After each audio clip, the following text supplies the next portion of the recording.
Wih, gawat saya dapat.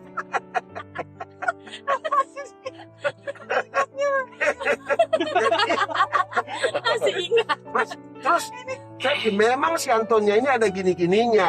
Oh, berarti nggak pacar lah itu Iya. kan? Gitu. Temenan berarti sama opung.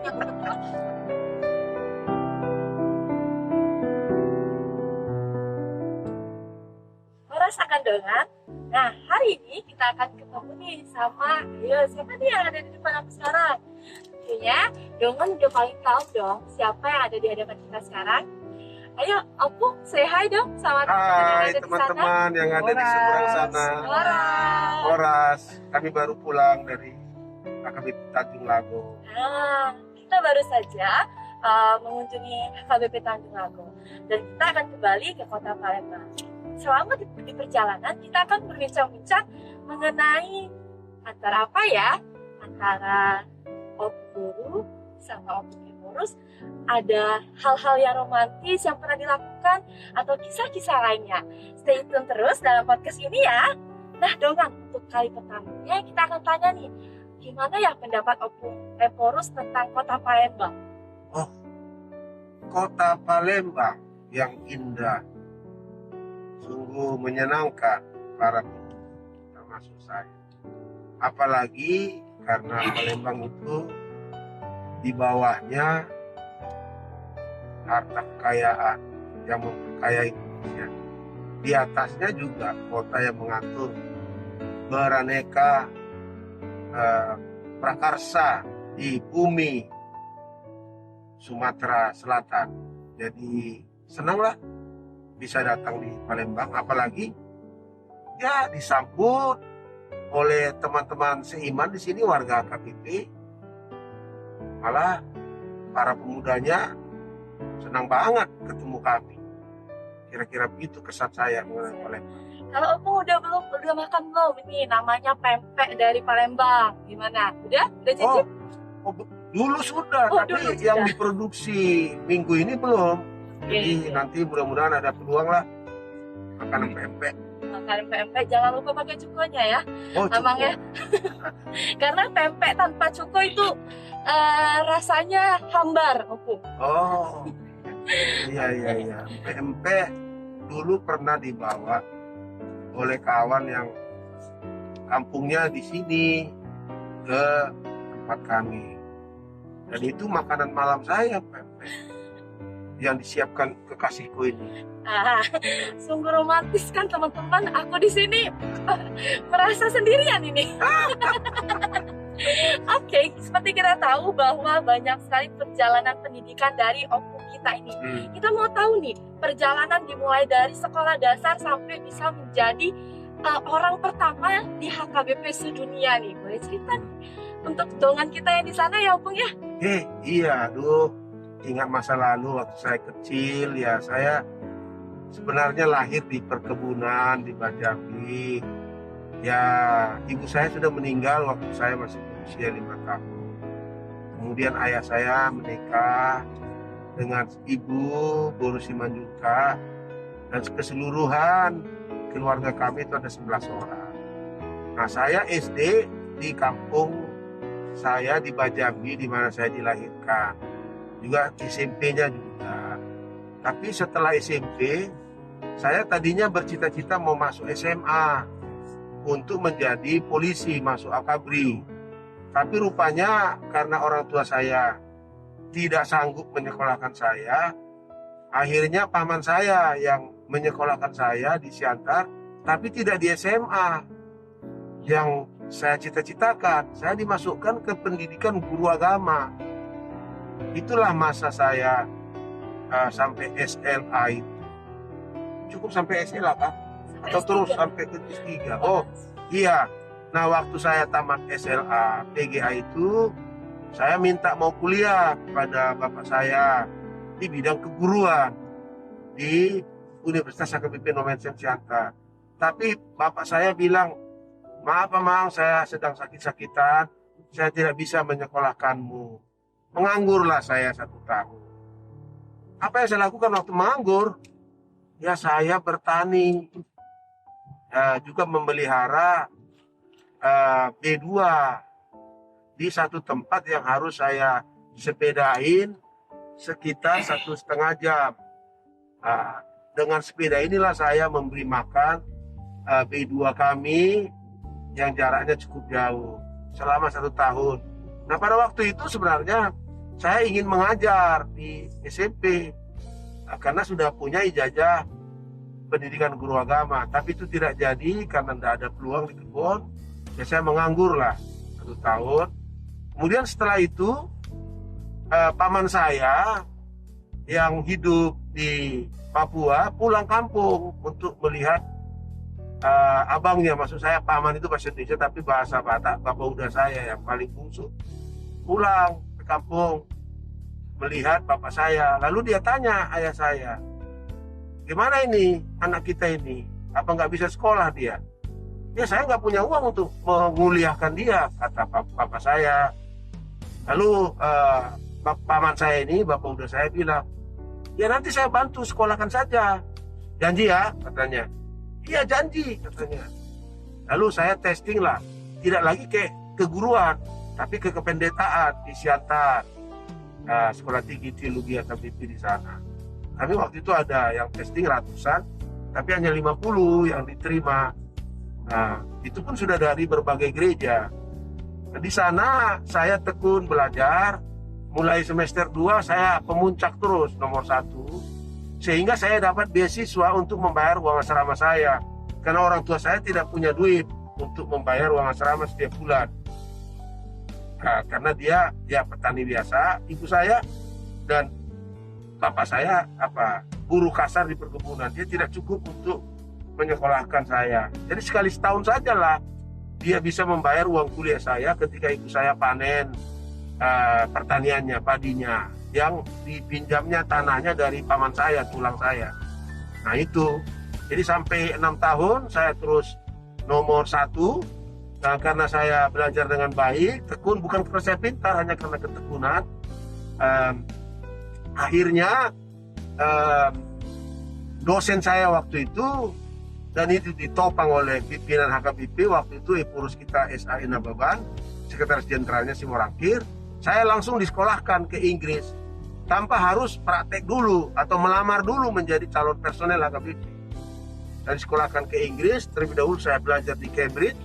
Kalian kan tahu Cambridge University itu the best in the world, Pak. Tapi waktu itu saya masih belajar bahasa Inggris dulu. Ya namanya datang dari Siantar, pengetahuan bahasa Inggris saya kan cukup makan. Nah, harus belajar dulu untuk bisa ngambil master. Nah, saya langsung selama kursus singkat dipaksa harus ikut ujian English Proficiency di Universitas Cambridge. Padahal saya baru saja kursus, ya kalah lah saya. Waktu saya kalah, saya hampir menyerah, hampir mundur. Saya bilanglah kepada pemberi beasiswa, sudahlah saya pulang saja lah, sulit sekali bahasa Inggris ini gitu. Enggak lah, jangan terus pulang. Belajar lagi lah, 2 bulan lagi gitu ya. Belajarlah saya 2 bulan lagi, dan setelah itu lulus. Tapi sudah lewat masa ngambil master. Tapi karena itu saya di sana bekerja di perpustakaan, menerjemahkan buku dari bahasa Inggris ke bahasa Indonesia. Dan setelah setengah tahun kemudian saya ambil master di London Bible College, ya, dengan beasiswa dari Overseas Missionary Fellowship. Dan setelah saya tamat, saya bertanya kepada pimpinan AKBP, bisakah saya ngambil doktor langsung? Karena pemberi beasiswa bilang, mengapa nggak langsung ke doktor? Saya tanya kantor pusat, kan saya waktu itu belum personel AKBP. Karena itu kantor pusat mengatakan, udahlah pulang dulu lah. Di sini tenagamu dibutuhkan di Biro Okumene, sebab pendeta yang di Biro Okumene waktu itu mau sekolah ke luar negeri ngambil doktor.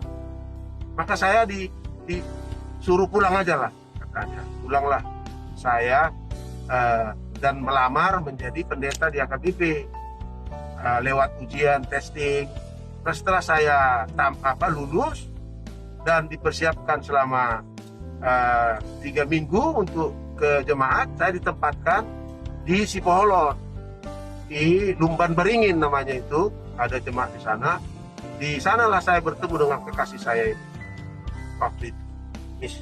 Sri Simatupang Raya. Nah, itu masih waktu itu kan saya melayani di jemaat. Setelah 1 tahun saya dipanggil lah ke kantor pusat untuk bekerja di Biro Okumene HKBP karena di situ dibutuhkan seorang pelayan yang bisa bahasa Inggris.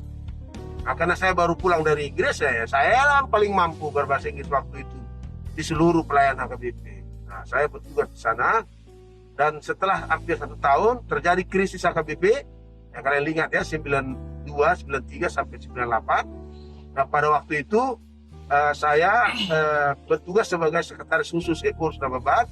Nah, setelah 1 tahun saya menjadi sekretarisnya, saya bermohon untuk memperoleh beasiswa dari Jerman. Dan itu sudah dikasih, dapat saya beasiswa sendiri, single scholarship namanya, untuk ngambil S3 di Singapura. Tapi karena saya dibutuhkan oleh Epurs Nababan untuk menopang dia dalam tugasnya, tidak langsung saya diizinkan pergi.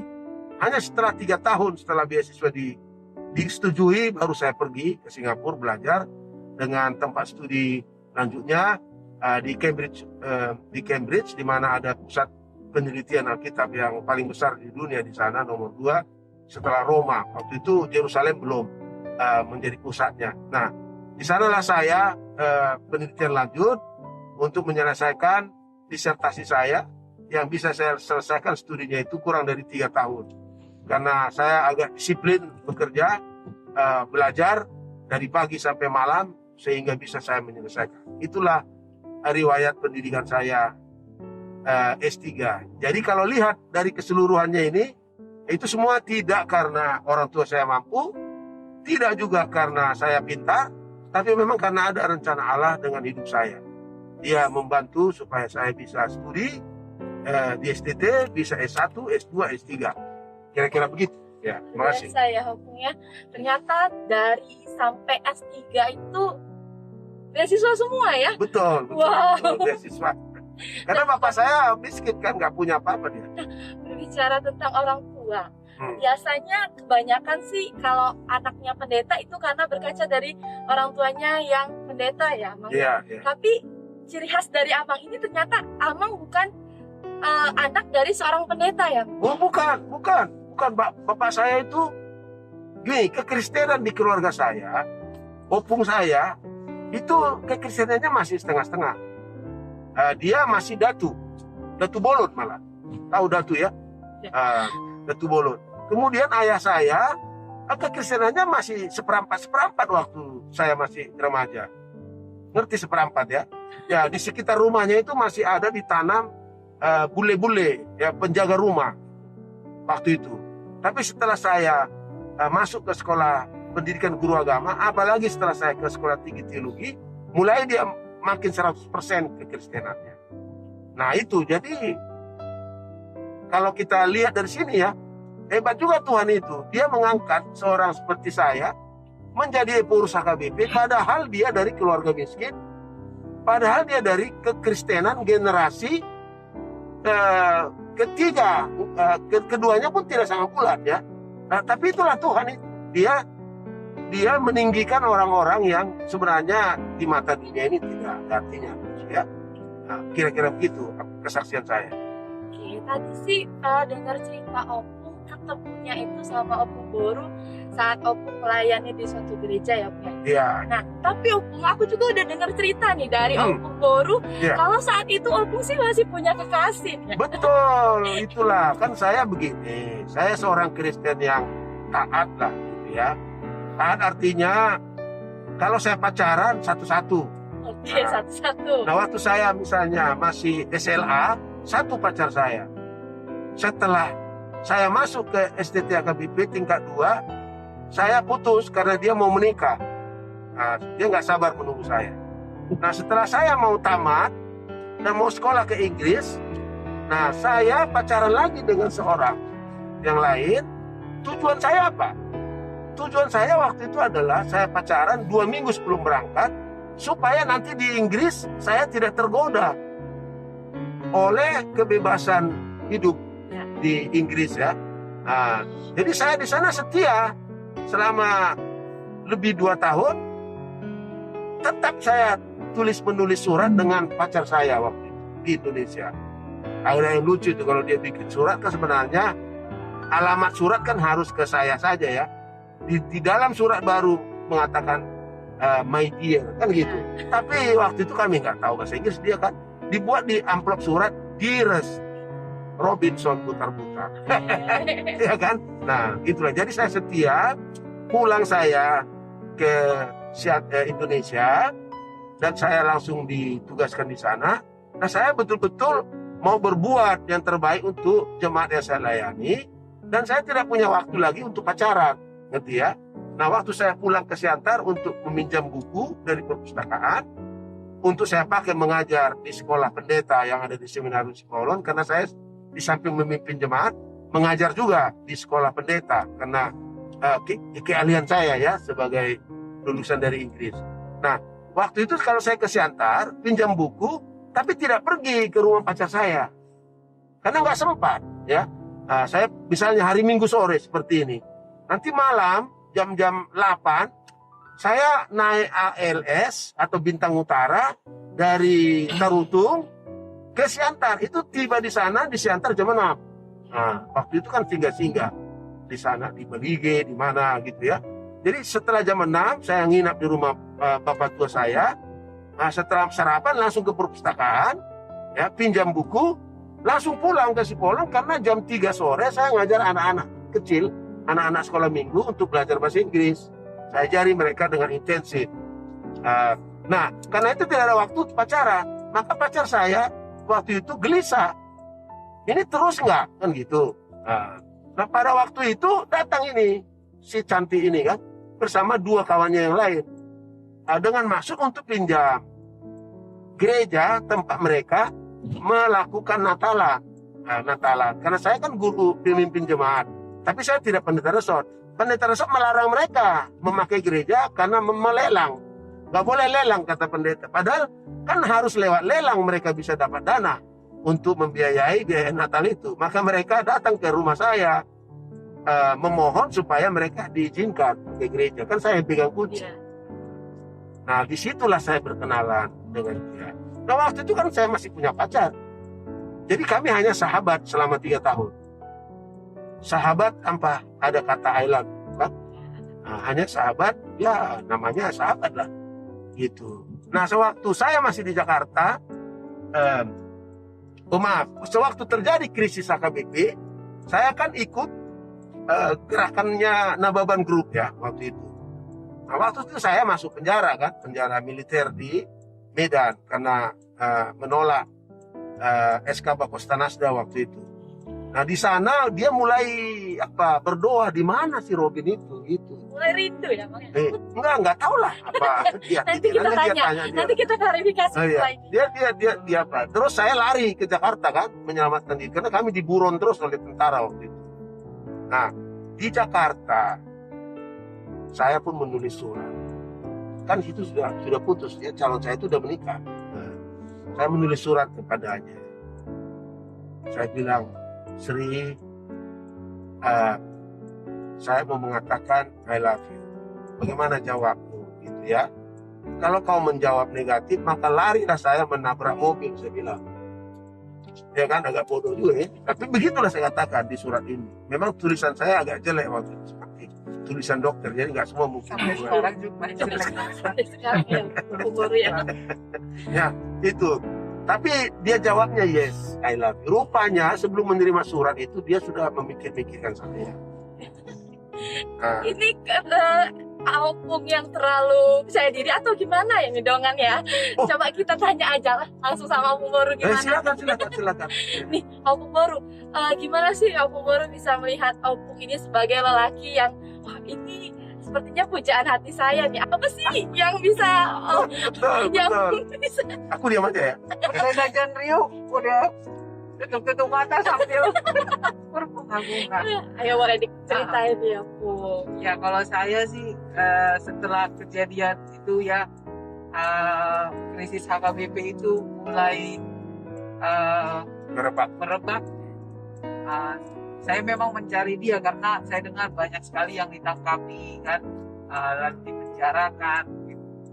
Ya, saya berdoa untuknya sebagai sahabat supaya Tuhan melindungi dia gitu kan. Karena teman dekatnya sendiri pun satu kelasnya saya tanya, dia nggak tahu di mana.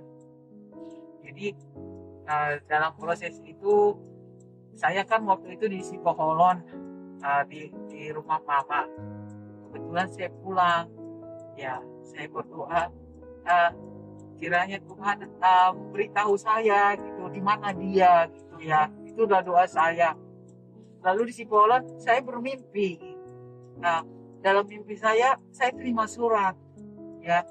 Dia memberitahu bahwa dia baik-baik saja gitu kan. Lalu saya ada rasa senang, tapi itu hanya mimpi gitu ya. Kemudian saya kembali ke Medan karena mama kan di Sipoholon. Ternyata benar surat itu datang. Yang tadi satu iya, di situ. iya. Ada surat memberitahu keberadaannya di tempat persembunyian masih, karena masih takut ya. Dan dia juga tidak menulis alamatnya di situ. Aku hanya memberitahu aku baik-baik saja gitu. Itulah suratnya yang bilang I love you. Jadi kok mimpiku jadi kenyataan gitu ya, apa ini gitu ya. Tapi ya itulah awal dari hubungan itu, sehingga lebih intens lagi, walau hanya lewat telepon dulu ya, harus ke warkal, nunggu kan ada dulu diskon 50% setelah jam 10 ya. Dengan cara seperti itu. Tapi dari sana kami belajar untuk saling setia, untuk saling mempercayai, dan untuk apalagi Untuk saling berteleponan lah. Saling beri kabar. Jadi kata-kata I love you itu kata tanda jadian ya, Om ya? Belum. Belum ya? Udah dikatakannya yes, tapi belum jadian. Belum jadian. Jadi tunangan kan. Kan harus dijagain karena dia cantik, harus dipastikan oleh saya setiap malam minggu atau minggu malam saya telepon dia. Aman-aman atau ada yang berkunjung yang lain kan gitu loh. Dengan Opung Boru sama Opung Eporus bisa bertahan sampai sekarang walaupun jarang berkabar saat itu. Iya. Sedangkan ya Opung ya, kalau boleh cerita, teman-teman sekarang nggak dikabarin dalam 1 jam aja udah marah-marah loh. Marah-marah. Ini teman atau curcol? Enggak teman-teman.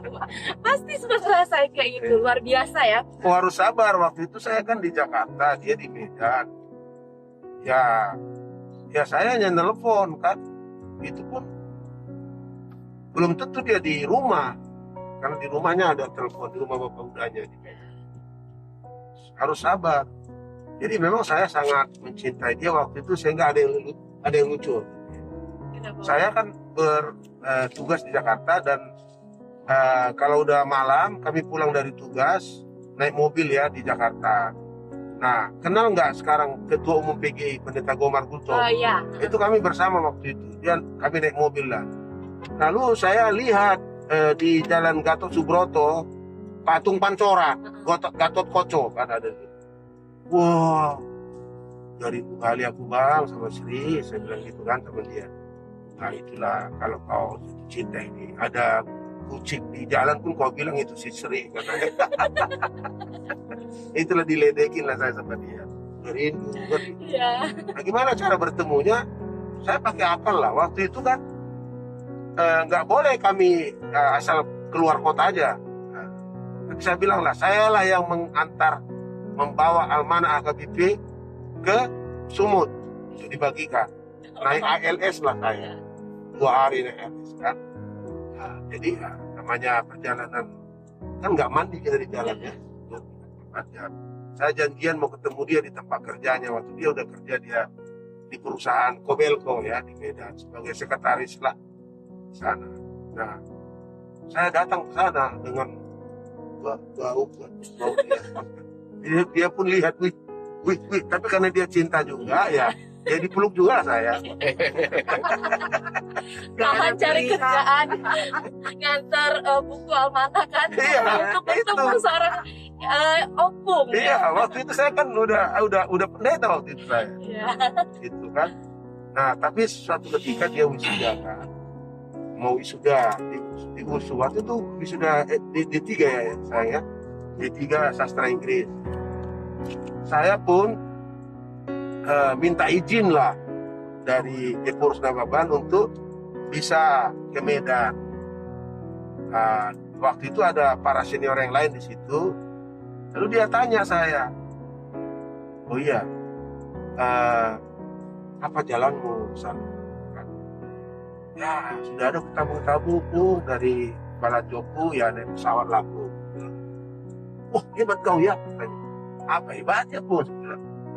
Dulu kata dia, saya kan pulang dari Jerman udah punya mobil saya kan. Saya martandang pakai mobil saya. Katanya, ini abang-abang ini senior ini martandang tahu jalan kaki ini katanya kan. Kau martandang naik pesawat tuh, catat itu ya. Saya pulang ke Medan naik pesawat lah untuk bisa mendampinginya waktu dia wisuda D3. Itulah untuk memastikan. Nah, waktu sebelum itu saya kan harus memastikan bagaimana caranya supaya dia setia kan.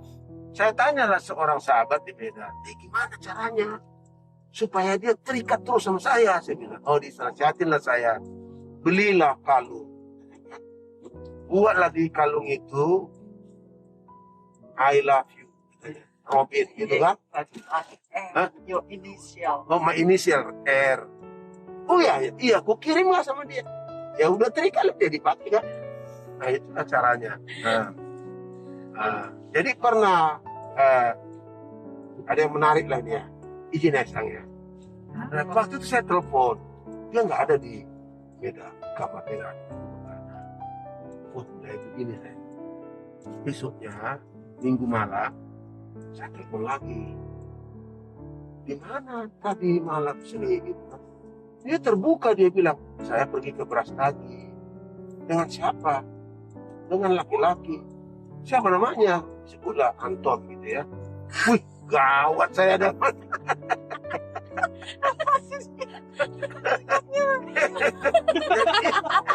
Masih ingat. Terus memang si Antonnya ini ada gini-gininya. Oh, berarti nggak pacar lagi. Iya. Gitu. Temenan berarti sama opung. Baru udah Iya. meninggal dia sekarang. Meninggal. Nah, jadi dulu sebelum kami kenalan, rupanya ada sahabat yang suka seperti dia.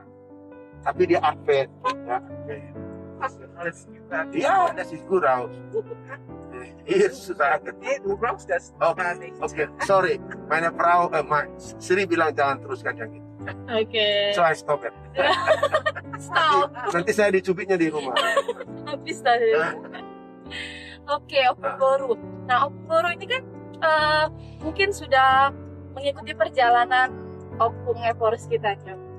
Mungkin di setiap perjalanan itu ada nggak hal yang paling romantis gitu? Apa sih hal yang paling so sweet lah bisa dibilang opung boru? Oh banyak. Kalau itu mungkin masih Saksi. Rio yang bisa menjawab tentang keromantisan.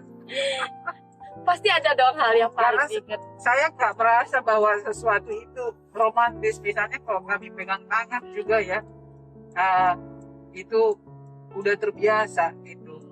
Jadi, tapi mungkin bagi orang Batak pegang tangan itu agak tabu ya. Tapi bagi kami pegang tangan itu sesuatu yang sangat bermakna.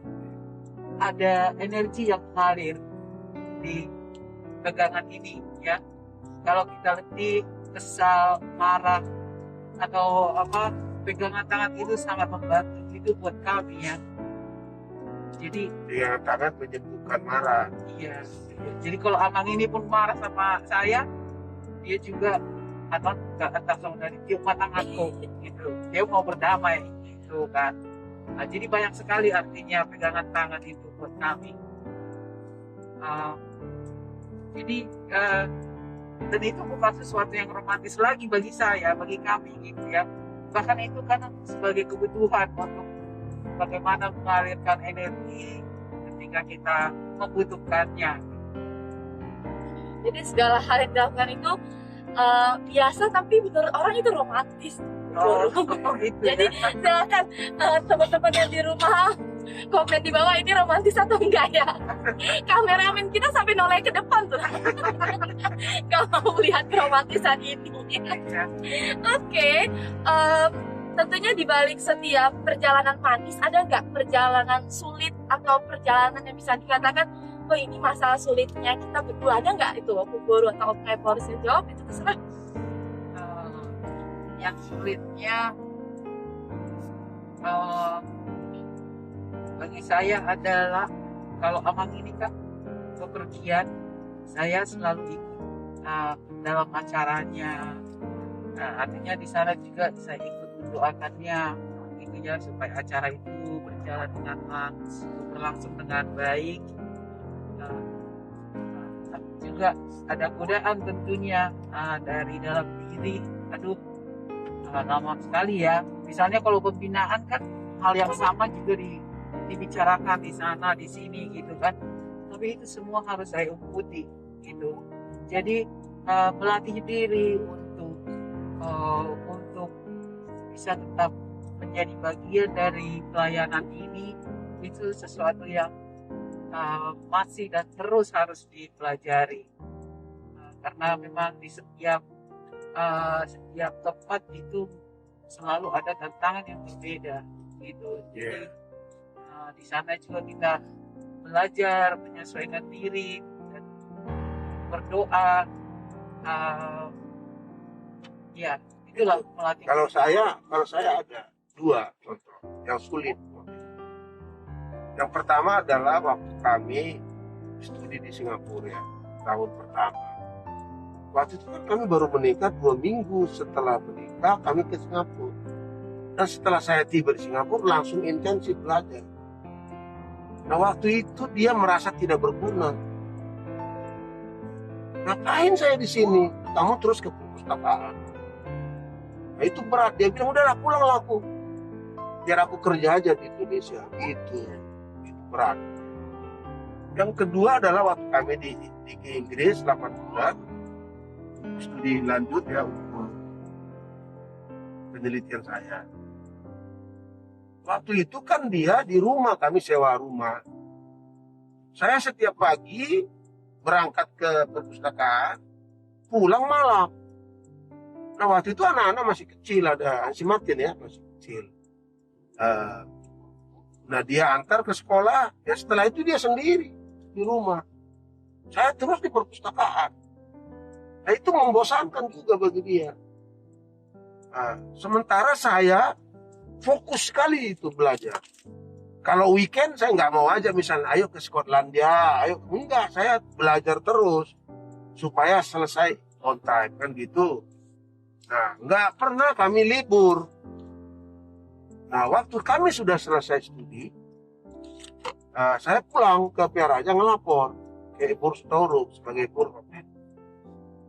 Dan saya minta kepada Epurus, izinkan Lapung, saya mau libur dulu, nggak pernah libur. Udah janji saya, setelah kita pulang nanti libur, gitu kan. Dibilang Epurus, besok langsung kerja ya. Ini, itu sakit sekali sebenarnya. Berat sekali, mengikuti pendeta Robin ini, kerja terus, kan gitu. Dia orangnya apa? Terus mau kerja gitu. Kalau saya bilang kadang-kadang workaholic ya. Nah, jadi terus dan tahan gitu, tahan tanpa hiburan gitu, terus belajar. Ya, saya heran juga kayak gitu juga kerja sekarang ya kan. Kadang saya pikir dari mana ini energinya gitu ya. Saya aja udah bosan melihat dia begitu terus bertekun kerja gitu. Nah, Itu yang sulit. ya, jadi menyesuaikan ke situ juga. Ya dia harus menyesuaikan. Luar biasa Gitu. Boris yang kerja terus walaupun umurnya udah 60-an nih. 61. Oh 61. Jangan kurangi loh. Ada lansia. Tapi tetap kerja terus itu sikap atau sifat yang perlu kita contoh nih sebagai anak muda yang harus terus berkreativitas, berkarya, jangan pernah berhenti. Iya. Pokoknya luar biasa sih. Mungkin dari Opung Boru atau Opung Eporus ada hal yang ingin disampaikan nggak untuk para penonton dan pendengar kita sekalian? Oh, Khususnya ada. sih ini untuk anak muda ya. Untuk anak muda ya. Saya dari orang tua dulu lah. Saya mohon doakanlah kami ya. Doakan pengurus kita ini. Dia bekerja dengan sungguh-sungguh. Kami bekerja dengan sungguh-sungguh. Doakanlah supaya kami tetap mesra. Ya kan? Supaya Inang ini kalau dia cerewet jangan terlalu cerewet gitu ya.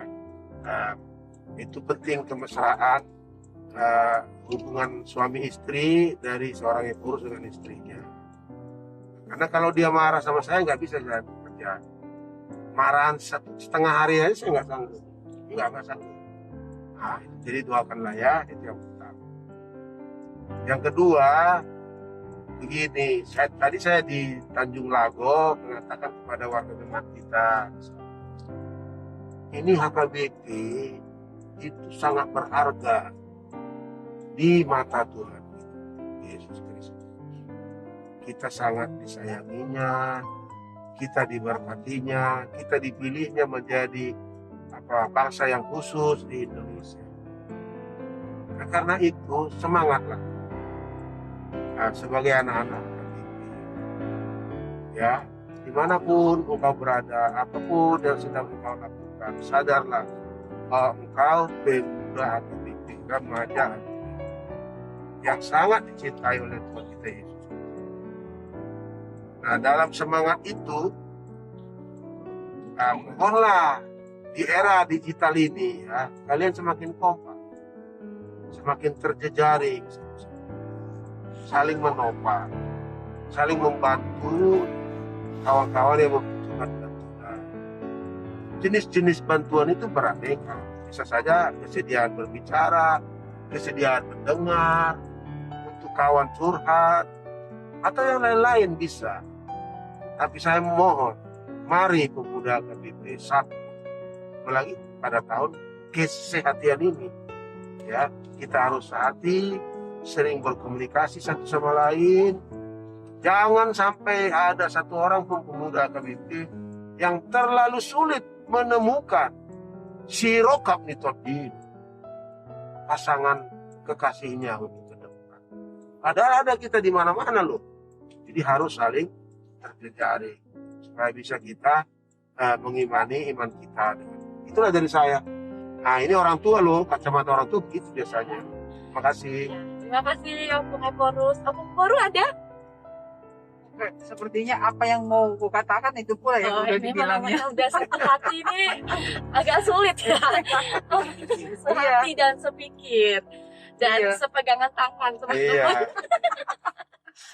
Oke, dengan itu aja podcast kita untuk hari ini. Terima kasih kepada Opung Eporus sama Opung Boru yang sudah berkunjung ke Kota Palembang, Kota Pempek. Dan silakan komen teman-teman siapa yang mau kotanya dikunjungi oleh Opung Eporus. Mungkin nanti akan dimasukin list ya. Oke. Boleh ya Opung ya? Yo. Oke, itu aja dari kami. Hora. Terima kasih.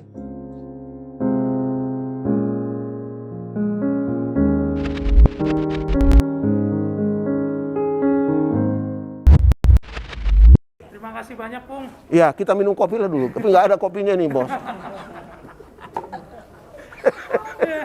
Supaya ketawa semua pemuda kita ini. Bener, Pung. Lupa tadi Lupa. nangis.